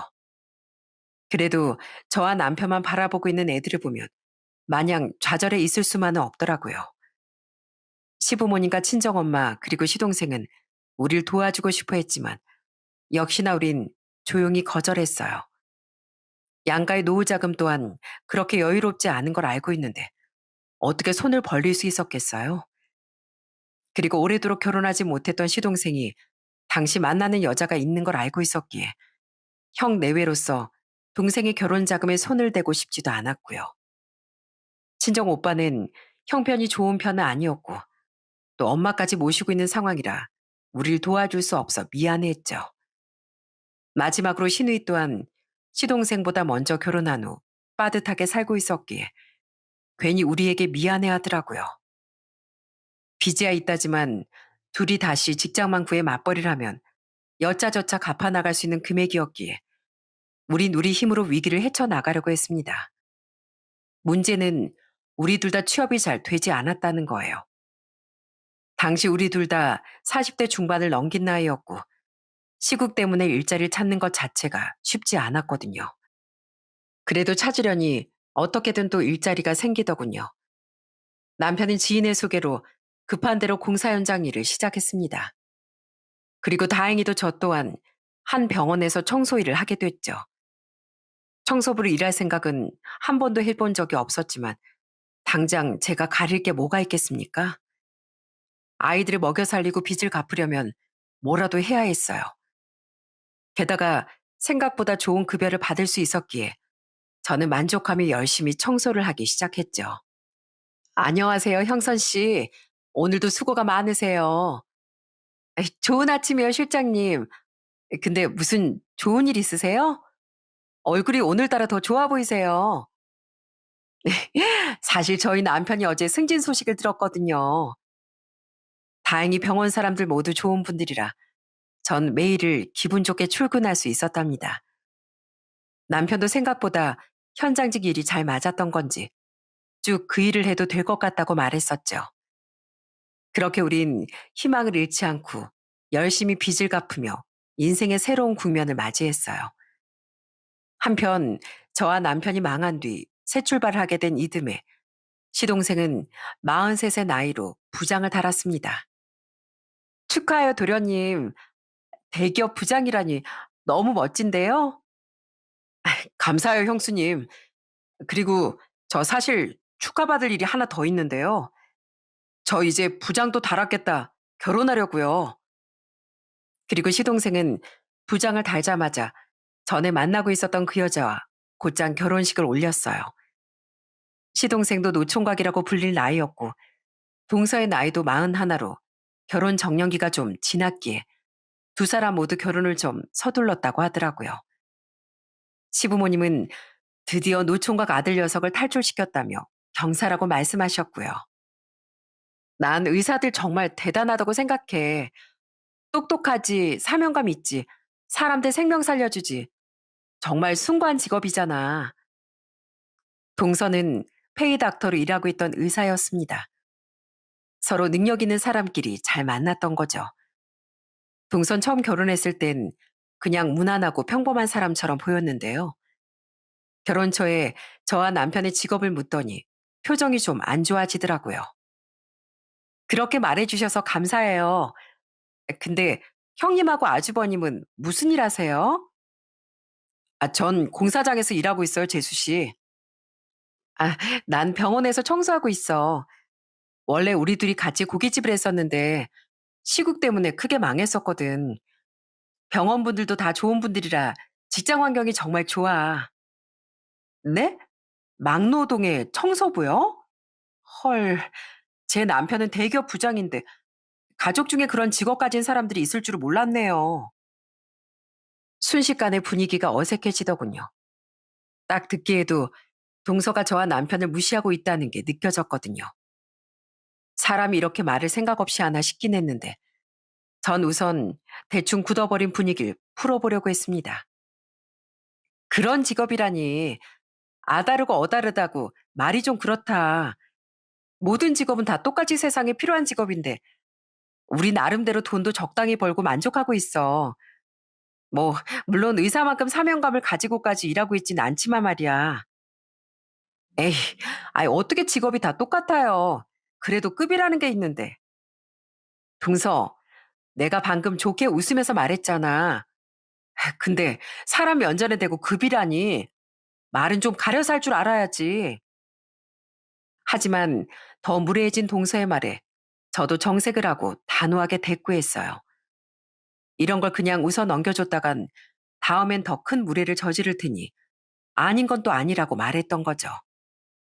그러자 동서의 표정이 새초롬해졌는데요. 거기서 끝나지 않고 시동생과 시어머니까지 화를 내자 동선 거의 심통이 난 표정이 되더라고요. 당신 지금 우리 형이랑 형수님한테 무슨 무례야? 빨리 사과 안 드려? 죄송해요, 형수님. 미안해, 형. 얘 세아가 나도 예전에 청소일 한 적이 있는데 그럼 나도 급이 떨어지는 사람이냐? 네? 아니요. 그게 아니라 아니기 뭐가 아니야. 너 가방끈 길고 대단한 직업 가진 거 여기 모르는 사람 없어. 근데 사람 인생에서 가장 중요한 건 돈을 얼마나 버느냐, 무슨 직업을 가졌느냐가 아니야. 됨됨이가 먼저 돼야지. 어디 사람한테 그깟 직업으로 급을 따지길. 그게 얼마나 무식해 보이는 일인 줄 알아? 난 아닌 건 아니라고 확실하게 말하는 사람이야. 또 그런 무례한 말 뱉었다간 나한테 너 크게 혼날 줄 알아. 네, 죄송해요, 형님, 아주버님. 전 그냥 별 뜻 없이 했던 말이었어요. 죄송합니다. 남편이 말했던 엄격한 시어머니의 모습이 바로 이런 거였구나 싶더라고요. 쩌렁쩌렁하게 울리던 시어머니 목소리를 듣는데 괜히 저까지 혼나는 기분이 들더라고요. 그제야 동선 저와 남편에게 사과하긴 했지만 심통난 표정을 보니 별로 진심은 아닌 것 같더라고요. 그때 이후 시부모님도 저와 남편도 동서에게 차마 호감을 가질 순 없게 됐습니다. 우리도 사람이었으니까요. 그래도 가족들은 모두 티내지 않고 동서와 잘 지내보려고 노력했어요. 어쨌든 이제 막 시동생과 결혼한 사람이고 친해지면 단점이 아닌 장점도 많이 보이겠지 하는 마음으로요. 그런데 그 뒤로도 동선 계속 실망스러운 모습을 보이더라고요. 동서, 그냥 앉아있기 뻘쭘하지? 여기 와서 이것 좀 다듬어. 내가 준비는 다 해놨어. 다 같이 일하면 더 빨리 끝나고 좋잖아.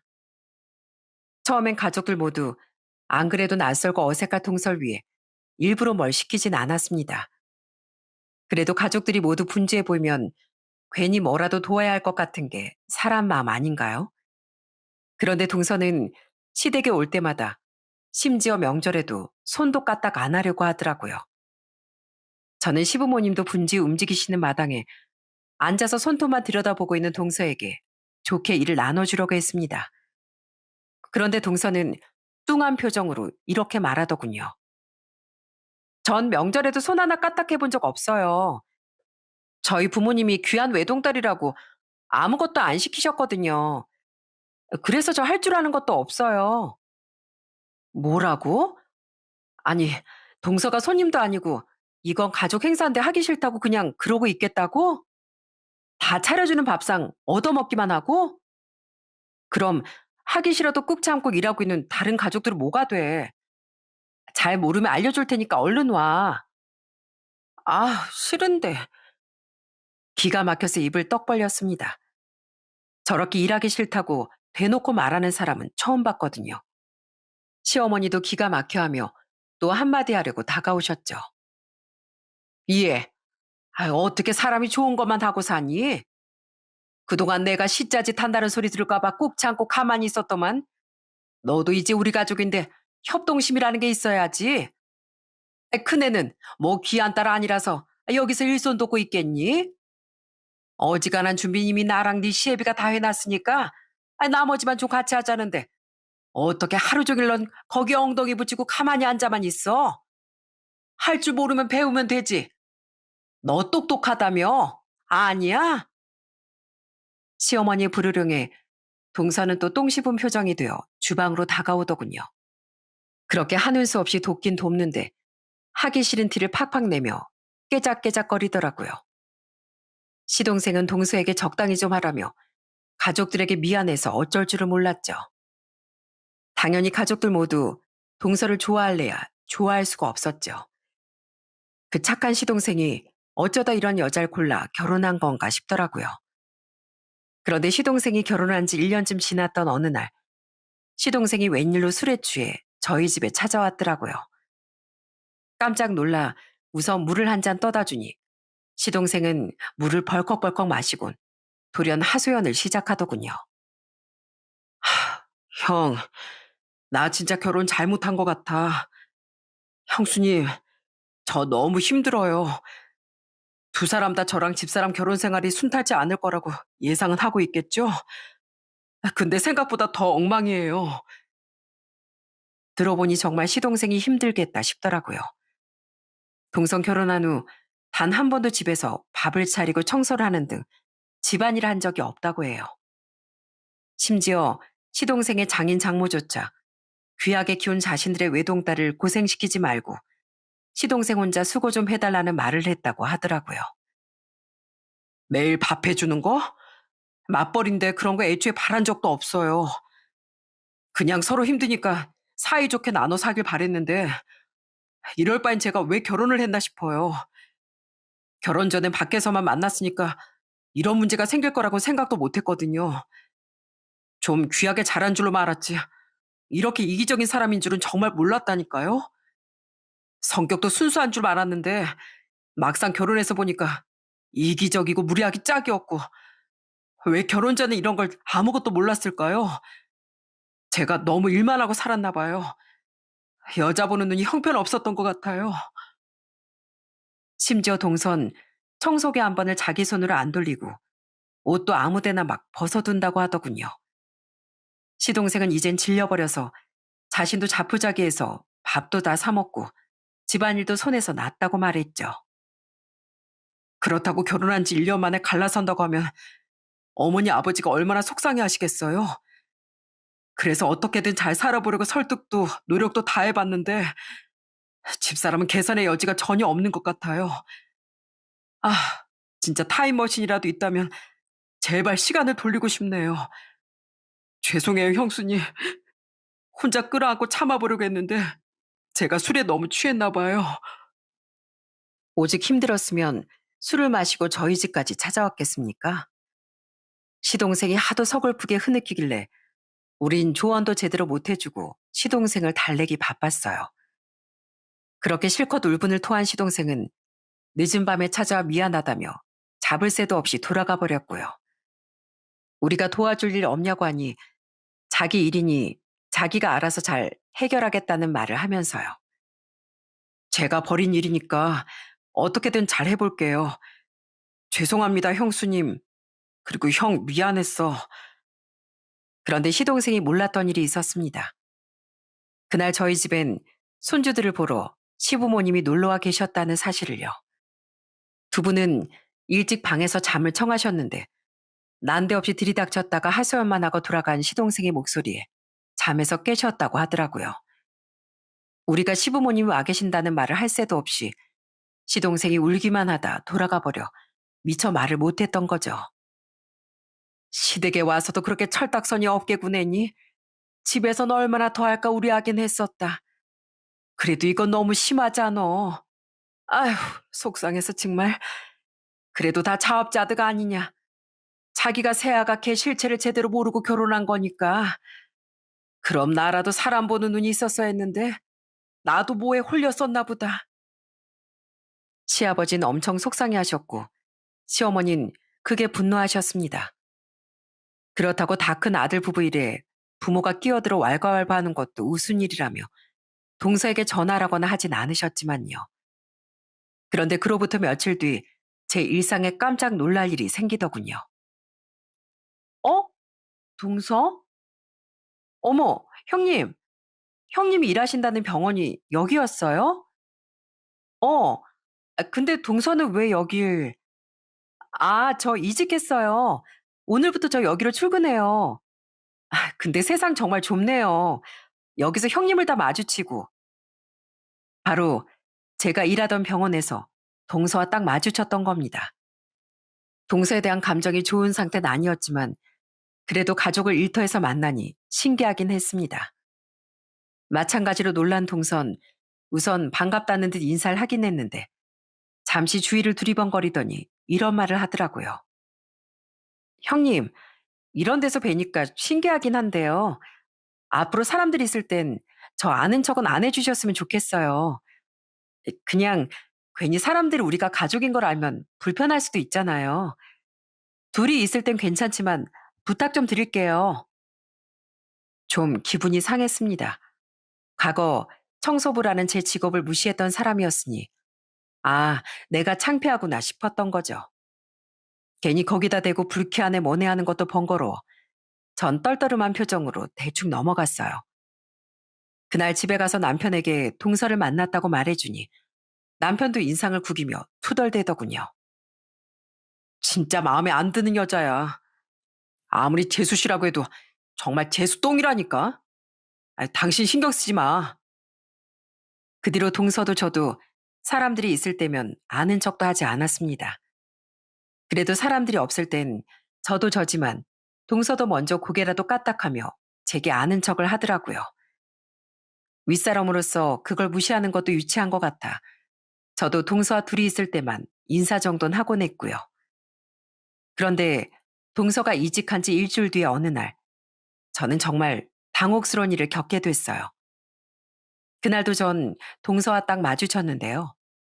주위에 아무도 없길래 먼저 형식적인 인사를 건넸습니다. 동서, 힘들지? 오늘도 고생이 많아. 진짜. 청소부 주제에 창피하게 누구더러 동서래요. 왜 아는 척이냐고요? 그런데 동선 갑자기 제게 막 신경질을 내지 않겠어요? 진짜 황당했습니다. 아니, 먼저 나한테 와서 인사할 땐 또 언제고 왜 갑자기 성질이야? 생각해보니까 청소부인 형님이랑 일터에서 아는 체 하는 자체가 창피한 일인 것 같아서 그래요. 앞으로 사람들 없을 때도 저한테 말 걸지 마세요. 아니면 선생님하고 꼬박꼬박 존칭하고 고개 숙여서 인사하던가요. 진짜 사람이 웃어주니까 별게다 맘먹으려고 드네. 뭐? 맘먹어? 야, 백진이, 너 지금 말 다 했어? 어머니 말씀대로 직업이 의사면 뭐해? 사람 인성이 먼저 돼야지. 그럼 손이 동생 내가 너랑 맘먹지 상전처럼 떠받들어 주리? 진짜 창피한 건 청소부인 내가 아니라 직업으로 사람 금나누고 주제거리는 네 인성이야. 청소부 주제 누구한테 훈계질이에요? 비켜요. 같이 말 섞고 있는 것도 누가 볼까봐 창피하니까. 정말 기가 차더라고요. 이게 좋게 좋게 대해줬더니 아주 기어오르더군요. 갑자기 왜 이러나 싶었고 정말 스팀이 확 올랐죠. 그쪽에서 먼저 선을 넘길래 저도 언성을 높였는데 동선 그런 절 밀치고 그냥 지나가려고 하더군요. 그런데 그 순간 누군가 제 이름을 불렀어요. 형선아, 너 괜찮니? 이봐요, 백 선생. 지금 뭐 하는 짓입니까? 어? 병원장님? 그 사람은 바로 병원장님이었습니다. 병원장님은 우리의 대화를 다 들으신 건지 잔뜩 화가 난 표정으로 다가오시더군요. 동선 굉장히 당황스러우면서도 제 이름을 친근하게 부르던 병원장님에게 어리둥절한 표정을 지어 보였죠. 그리고 병원장님이 저와의 관계를 밝히자 동서의 얼굴은 흑빛으로 변하고 말았습니다. 병원장님, 저희 형님이랑 아는 사이세요? 예, 압니다. 백 선생이 우리 형선이랑 동서지간이라는 건 방금 알았지만요. 백 선생, 당신이 뭐 얼마나 대단한 사람이라고 청소한다는 이유로 사람을 그렇게 무시합니까? 여기로 이직한 지 얼마 안 돼서 잘 모르나 본데 난 의사랍시고 다른 사람한테 갑질하는 사람 세상에서 제일 싫어합니다. 내가 사람을 잘못 뽑았네요. 그리고 우리 형선인 나한텐 딸이나 마찬가지인 존재입니다. 그런 우리 형선이한테 감히 이런 짓을 해요? 네, 네? 딸 같은 존재요? 맞습니다. 병원장님은 제게 마치 작은 아빠 같은 분이셨어요. 사실 제가 그 병원에서 일하게 된 것도 다 병원장님이 아저씨가 제게 일자리를 추천해 주셨기 때문이었죠. 병원장님은 제가 어릴 적부터 아저씨라고 부르던 아빠의 중마고우셨거든요. 두 분은 중고등학교를 같이 나온 학창 시절 친구셨어요. 두 분은 결혼식 때 서로 사회를 봐주기도 하고 결혼 후에도 가족끼리 다 같이 만나 놀러도 가고 여행도 가고 나셨죠. 그 덕분에 저도 아저씨와 어릴 적부터 보고 자랐었던 거고요. 아저씨는 술이 얼큰하게 취하시면 아빠가 자신에게 얼마나 고마운 존재였는지 항상 말해주곤 하셨습니다. 형선아, 네 아빠 말이야. 이 아저씨의 은인이야, 은인. 아저씨네 집은 너희 아빠 집보다도 더 어려웠었거든. 부모님도 다 일찍 돌아가시고 난 우리 할머니 손에 컸어. 나도 너희 아빠처럼 마을 어른들의 도움도 참 많이 받은 덕에 고등학교를 졸업했었지. 그런데 우리 할머니가 내가 고등학생 때 돌아가시면서 이 아저씨가 고아가 됐었거든. 근데 네 아빠가 나한테 매일같이 도시락을 나눠줬었다. 아빤 자신도 도시락을 겨우 싸우는 처지였으면서도 그 적은 밥을 항상 아저씨에게 나눠주셨다고 해요. 또 공부를 잘하지 못했던 아빠와 달리 아저씨는 공부를 정말 잘해서 의대에 진학했는데 아저씨는 딱 의대 첫 등록금은 감사한 분께 후원을 받을 수 있었다고 합니다. 아빤 바로 취업해 사회로 나오셨고요.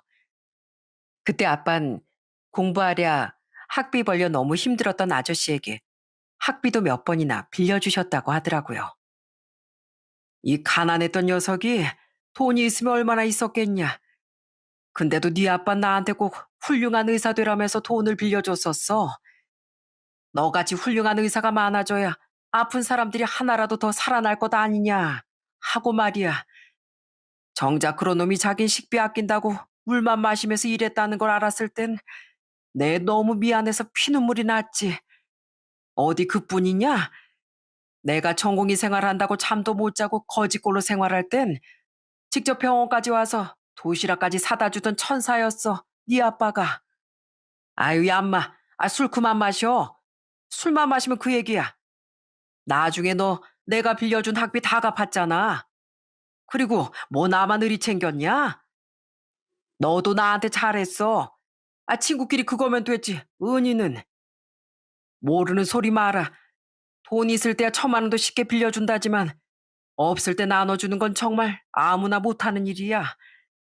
친구야, 난 내 인생에 너 하나 얻은 것만으로도 더는 바랄 게 없다. 내가 비록 딸은 없지만 나중에 우리 아들 녀석은 꼭 형선이랑 결혼시킬 거야.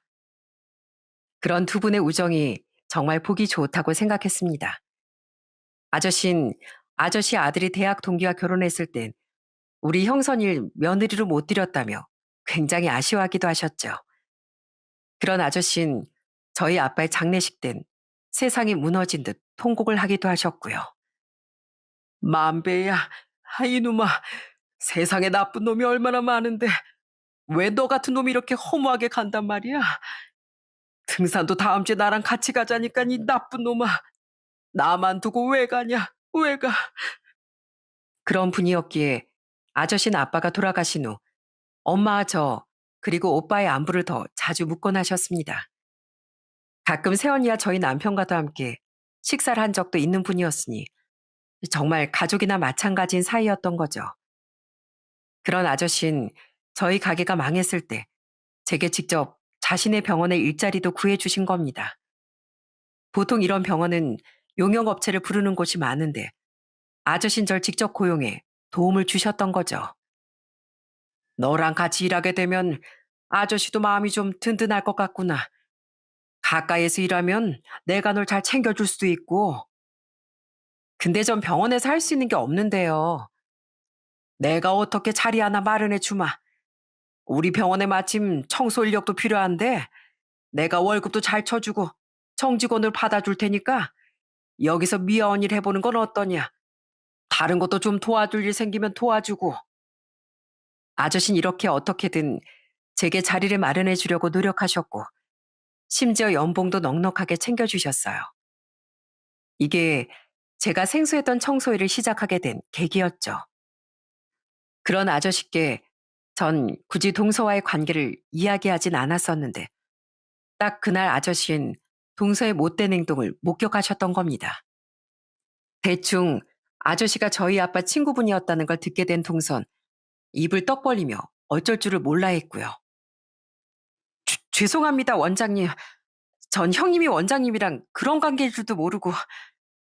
몰랐으면 사람 막 대도 되고 알았으면 안 그랬을 거라고요? 백 선생은 사람 대하는 방식이 그렇게 계산적인가 보죠? 여기서 일하는 분들, 의사든 간호사든 청소부든 모두가 똑같이 중요하고 존중받아 마땅한 분들입니다. 사람 살린다는 의사가 그렇게 계산적으로 사람 금 매기고 함부로 대하면 쓰겠어요? 그럼 아예 나중에 환자도 가려서 받겠네요. 아니에요, 원장님. 그런 게 아니고요. 제가 사실 오늘 기분이 좀 안 좋은 일이 있어서 실수했습니다. 죄송합니다. 왜 사과를 나한테 합니까? 형선이한테 해야죠. 그리고 앞으로는 기분이 좋든 안 좋든 사람 그렇게 함부로 대하지 마세요. 백 선생한테 다른 사람 무시하고 막 대할 자격 없으니까. 열심히 하겠다고 하길래 내가 믿고 고용했는데 백 선생 내 앞으로 지켜볼 겁니다. 알겠어요? 네, 앞으로 잘하겠습니다. 형님, 죄송해요. 제가 아까 어머님이랑 좀 안 좋은 일이 있어서 괜히 화풀이하는 모양새가 됐어요. 정말 죄송해요. 아저씨에게 크게 꾸지람을 맞은 동서는 못 이기는 척 제게 사과를 하더군요. 들어보니까 동선 제게 화풀이를 했던 것 같은데 아무리 사과를 했다고 한들 저도 할 말은 해야겠더라고요. 아저씨, 아니 병원장님이 아니었다면 동선 나한테 아예 사과할 생각도 없었겠지? 이 병원에서 의사 타이틀 앞세워서 갑질하고 뻐기고 다니는 분 아무도 없어. 그게 이 병원의 진정한 품격을 보여주고 있다고 생각해. 근데 동선 내가 본 의사 중에서 가장 볼품없고 품격도 없는 사람이야. 그리고 어머님이랑 무슨 일이 있었는지 모르겠지만 어머님 아무 이유 없이 화내고 그러실 분 아니거든? 아마 서방님 관련된 일이 아닐까 싶은데 이참에 내가 맏며느리로서 하고 싶은 말이 있어. 서방님한테 좀 똑바로 해. 결혼했으면 책임감을 가지고 가정에 충실할 줄도 알라고. 진정한 의사 자격도 아내 자격도 못하면 동선 대체 이 사회에서 무슨 역할을 해낼 수 있겠어? 저는 얼굴이 불그락 푸르락해진 동서에게 일침을 가했습니다. 동서가 먼저 시어머니와 일을 들먹이며 가족 일을 꺼냈으니 저도 이참에 시동생 일을 언급도 하면서요. 그렇게 제게 화풀이를 했던 동선 본전도 못 찾고 이미지만 구기고 말았죠. 그날 퇴근한 후 시어머니께 무슨 일이 있었냐고 여쭤보니 시어머니는 분통을 터뜨리시더군요. 오늘 동진이가 어제부터 너무 아파서 회사도 못 갔다길래 내가 죽이랑 겸사겸사 반찬 좀 싸들고 걔네 집에 갔었다. 저번에 들어보니 당연히 집에 먹을 것도 없을 것 같길래. 근데 세상에 아주 집이 개판이더구나. 옷은 여기저기 다 널려 있고 배달시켜 먹은 일회용기는 정리도 안 돼 있고 냉장고에 유통기한 지난 음식만 몇 개가 남아 있더라고. 내가 진짜 참으려고 했는데 너무 부하가 치밀어서 둘째 걔한테 전화했었다. 시어머니는 시동생이 아프던 말든 죽을 끓여주긴커녕 개판인 집은 신경도 안 썼던 동서에게 분노가 폭발하셨던 겁니다. 동선 아픈 시동생을 두고 전날엔 혼자 떡볶이를 배달시켜 먹었다고 하더라고요. 아마 저 같았어도 바로 뚜껑이 열렸을 거예요. 시어머닌 동서에게 전화해 정말 큰 난리를 치셨던 거죠. 그리고 그 직후에 절 마주친 동선, M1 저에게 치졸한 화풀이를 했던 거고요. 제 일도 그렇고 시동생 일도 그렇고 진짜 자기밖에 모르는 못된 여자다 싶었습니다. 그 뒤 동선 당연히 병원에서 아저씨의 눈총을 많이 받았었는데요. 제겐 그러지 못했지만 가만 보니 동선 간호사들과 같은 의사가 아닌 다른 직원들에게 정말 함부로 행동을 하더군요. 병원장인 아저씨의 눈만 피해서요. 이런 거 하나 똑바로 체크 못해요? 하긴 그러니까 간호조무사는 하고 있지. 한심하게. 아 됐어요. 내가 당신 같은 사람한테 뭘 바라겠어요? 와, 진짜 말로만 듣던 개념 없는 의사가 저런 사람이구나 싶었습니다. 한 명도 아니고 누구에게나 다 그러고 다녔으니 그 이야기가 아저씨 귀에 안 들어갔겠어요? 그 뒤로 아저씨는 동서에 대해 더 알아보셨는데 알고 보니 동선 이전에 병원들에서도 갑질을 하다 자주 이직을 하게 된 거라고 하더라고요. 실력이 있으면 뭐합니까? 사람 기본 인성이 안 되어 있는데요. 아저씨는 결국 얼마 되지 않아 동설 내보내버리셨죠. 더 잘 알아보고 사람을 뽑았어야 했는데 내 잘못이다. 사람을 잘못 뽑아도 너무 잘못 뽑았어. 동서가 나갈 때 정말 누구 하나 아쉬워하지 않았습니다. 오히려 박수를 치며 꼴 좋다고 대놓고 말하는 사람도 있었죠. 진짜 살다 살다 저런 무례한 사람은 처음 봤다니까요. 원장님이 열받아서 저 여자 뽑지 말라고 아는 병원장님들한테 소문 쫙 내셨대요. 아직 이직할 때도 못 정하고 나가는 거라는데 제발 아무 데서도 안 받아줬으면 좋겠어요. 동선 마지막에 괜히 제게 눈을 흘겼는데요. 제가 피하지 않고 뭘 보냐는 식으로 쳐다보자 콧방귀를 끼며 사라져버렸죠. 그 뒤 동선 계속 이직 자리를 찾지 못한 상태였다가 시동생에게 근데 이혼까지 당했습니다. 결혼한 지 고작 1년 3개월 만에 파경을 맞은 거예요. 사실 두 사람은 아직 혼인신고도 안 한 상태였기에 이혼도 아니었지만요. 그렇게 시동생이 이혼하게 되니 시부모님은 속이 다 시원하다며 트름까지 꺽 하시더라고요. 아휴, 진짜 내 10년 묵은 채증이 다 내려가는구나. 이젠 두 발 뻗고 잠도 잘 자겠어. 뭐 얼마 못 갈 거라고 생각은 했지만 그런 애가 우리 집안 가족으로 있다는 사실만으로도 정말 속이 답답했었다. 잘했어. 그 뒤 동선 서울이 아닌 어디 외곽의 작은 병원에 취업을 했다고 들었습니다. 그 이후의 일이야 뭐 잠시 가족이었던 사이에 더는 궁금한 일도 없었죠. 그렇게 지금은 시동생이 다시 혼자가 된 지도 2년 정도의 시간이 흘렀어요. 지금 시동생은 취미 생활도 하고 일도 열심히 하며 건강한 삶을 살고 있습니다. 한번 결혼에 실패하고 나니 지금 당장은 여자를 만날 생각도 들지 않는다며 한동안은 부모님께 효도하고 자기 자신에게만 더 집중하는 시간을 가지고 싶다고 하더라고요. 시부모님은 그런 시동생을 걱정하긴 하시지만 인연이 있으면 또 짝이 나타나겠지 하며 시동생이 그저 행복하게 살기만을 바라고 계시죠. 신우인 얼마 전엔 시동생에게 웃으며 이런 말을 했었어요.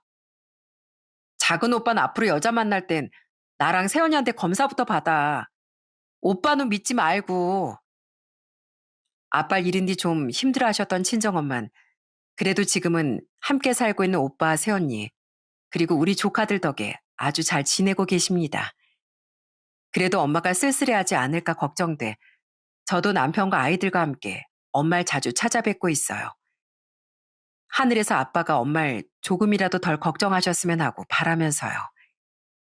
한편 저와 남편은 빚을 거의 다 갚아가고 있습니다.